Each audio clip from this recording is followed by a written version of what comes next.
Voyons aujourd'hui, après avoir vu l'intelligence, la volonté et puis l'irascible, on va observer le même phénomène, mais à la dernière partie, l'ordre sensible, qu'on appelle le concupiscible. Hein. Tout l'ordre inférieur va être lui aussi, bien sûr, de nos facultés, va être envers nos facultés, dans nos réactions envers les biens sensibles et corporels, bien, va être troublé. Concupiscible, c'est ce qui devait nous aider à tempérer et à user de tous ces biens sensibles dans l'ordre. Et donc la finalité de nos sens était bien ultimement de bien user de ces choses-là et se devait contribuer à nous unir à Dieu. On devait facilement, en usant des créatures, servir à louer le Créateur. Les créatures sensibles ne devaient pas être un écran.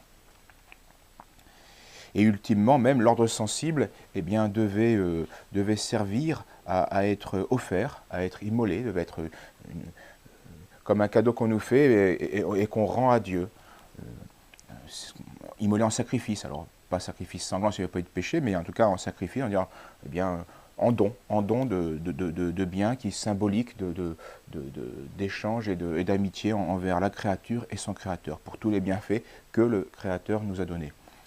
Saint Paul le dit, « Je vous exhorte à offrir vos corps, c'est-à-dire tout l'ordre sensible, comme un sacrifice vivant, saint et agréable à Dieu. » Et ainsi, nos yeux devaient voir, en voyant la création, devaient voir l'harmonie de la création et donc voir la beauté du Créateur.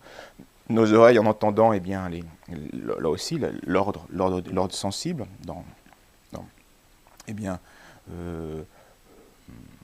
devait aussi en profiter pour entendre les bonnes choses, et puis pour entendre la parole de Dieu, entendre ce que Dieu nous dit, puisque on est des créatures corps et âme.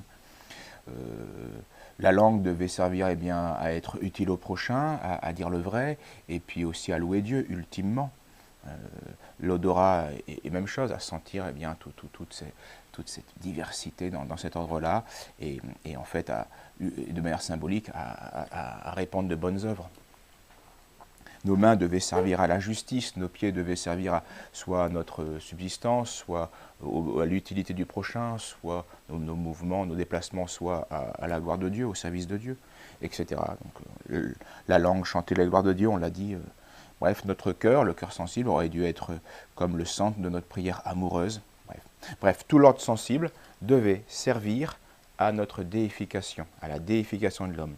Et le péché, bien sûr, a chamboulé cette harmonie, cet ordre.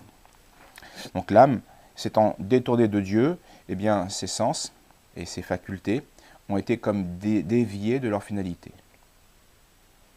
Elle a toujours cette finalité, mais plus avec cette facilité.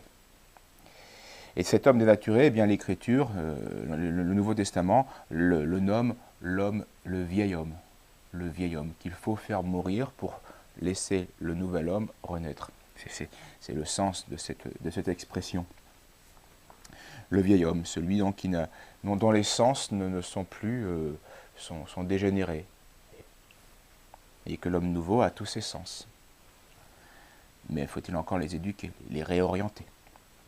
Donc au lieu de fournir à l'esprit une matière à la contemplation, c'était ça le but de tout leur sensible, les sens vont fournir des prétextes à une multitude de pensées vaines, vont nous disperser, vont nous distraire, comme au sens pascalien. Donc au lieu de nous aider à accomplir la volonté de Dieu, et c'était la facilité, quand on voit que des belles choses, quand on voit les dons de Dieu, ça nous facilite la louange, la gratitude, l'observance de ses commandements. Donc voilà. Mais au lieu de faire cela, l'homme déchu va se mettre au service, l'homme sensible on pourrait dire, va se mettre au service de ses désirs charnels pour entretenir ses passions déréglées, pour nourrir ses passions déréglées, pour nourrir sa malice. Donc l'âme usera non pas de sa main pour rendre service, mais pour tuer le prochain. Il usera de ses organes sexuels non pas pour répandre la race humaine et se donner à son épouse, mais bien pour l'adultère ou le libertinage. L'homme usera de sa langue non pas pour louer Dieu ou pour éclairer le prochain ou pour le conseiller, mais pour le maudire Dieu ou pour injurier le prochain. Et l'homme usera de son estomac, non pas pour aider l'esprit à vivre, parce qu'on est corps et âme, mais pour appesantir l'esprit. Et Saint Jean, notre Seigneur dans Saint Jean a cette parole très profonde, bien sûr. En vérité, je vous le dis, quiconque se livre au péché est esclave du péché. Et c'est vrai de tout péché, mais particulièrement c'est sensible dans les péchés sensibles. L'homme avait été créé libre, bon, à l'image de Dieu, capable donc de se déterminer par lui-même, avec la grâce de Dieu, par un choix, en tout cas méritoire, personnel, vers justement sa béatitude, vers Dieu. C'est le propre de l'homme, ça, pouvoir adhérer à Dieu librement. Eh bien, au lieu de rester libre par une vie vertueuse, selon sa nature et selon cette ressemblance de Dieu, eh bien, en choisissant donc le bien, c'est-à-dire en se soumettant concrètement à la volonté souveraine de Dieu, donc concrètement c'est ses commandements, sa loi, et ultimement donc c'était adhérer à Dieu, c'est ça choisir Dieu. Eh bien, l'homme a choisi le mal. Il s'est détourné de Dieu, il a choisi donc le déraisonnable, il a méprisé Dieu. Et c'est ainsi que l'homme a découvert l'esclavage de ses sens. C'est pour ça que tout de suite après le péché, Adam et Ève qui étaient nus sans aucune difficulté doivent se couvrir. Parce que là, ils sentent l'esclavage des sens, la tyrannie des sens, la rébellion des sens. Si vous demeurez dans ma parole, dit notre Seigneur, toujours dans cet évangile de Saint Jean, vous connaîtrez la vérité et la vérité vous libérera. Donc cette phrase est à la fois éclairante sur l'origine du mal et sur le remède. C'est parce qu'on a quitté la vérité qu'on a l'esclavage des sens, qu'il y a cette rébellion. Et c'est en adhérant de nouveau à la vérité que peu à peu la guérison va se faire. Saint Augustin a cette phrase aussi, « Il n'y a qu'une vraie liberté, celle des bienheureux qui adhèrent à la loi divine. » C'est eux qui sont parfaitement libres parce qu'ils ont parfaitement choisi d'adhérer à Dieu. Ils ne peuvent plus, ils ne veulent plus quitter Dieu. Et donc, là, il y a une vraie liberté. Là, il y a usage parfait de toutes ces facultés. Alors nous, il faut y tendre. Donc la révolte et la dispersion des sens, de nos facultés concupiscibles, va être la conséquence, évidemment, on l'a dit, c'était le premier principe, c'est ce qui a tout engendré, c'était la conséquence du mauvais usage de la liberté humaine. Nous avons choisi le pire, alors que nous avions à choisir le meilleur.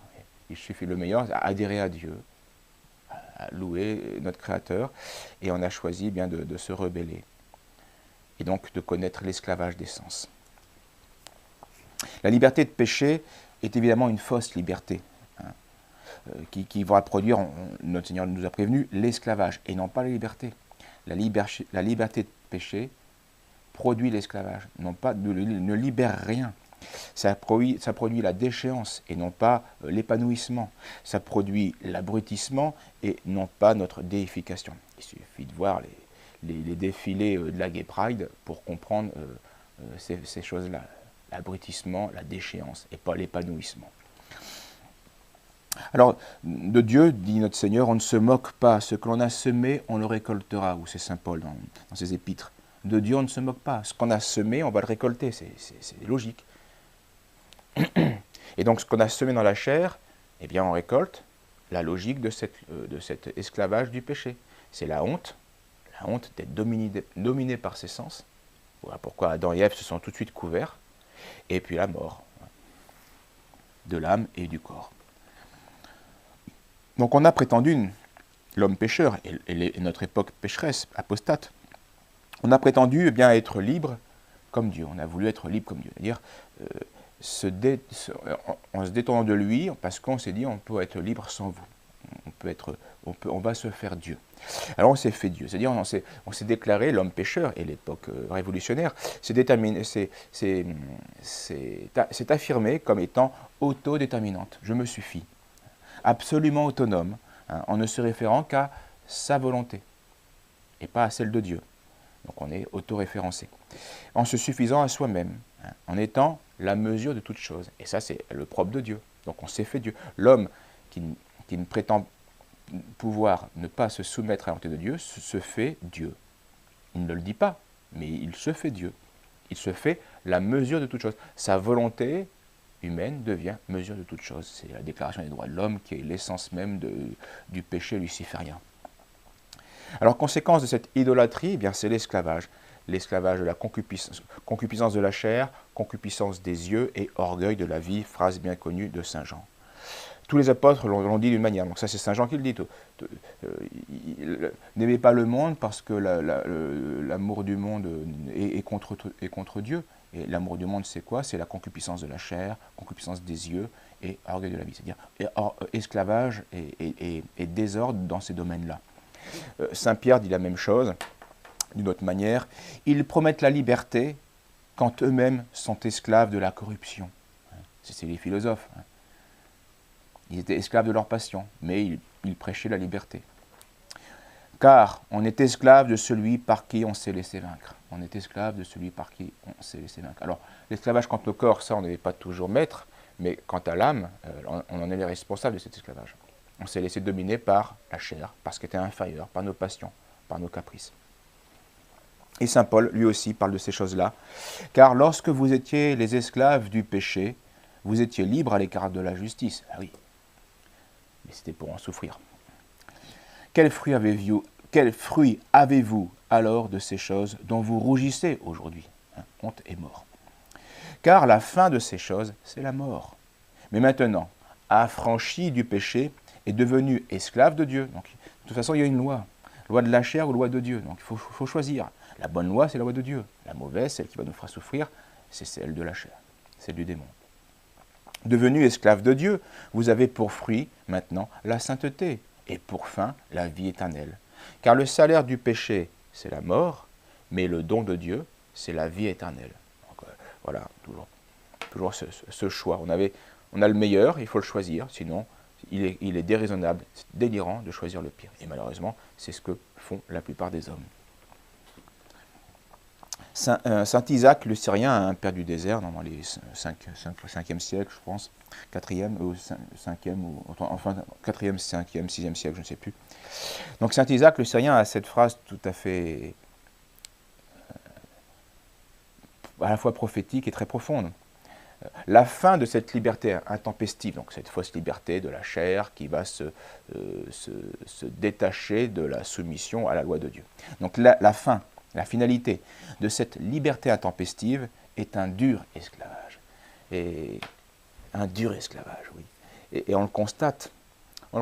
C'est une vérité individuelle, mais c'est une vérité aussi sociale.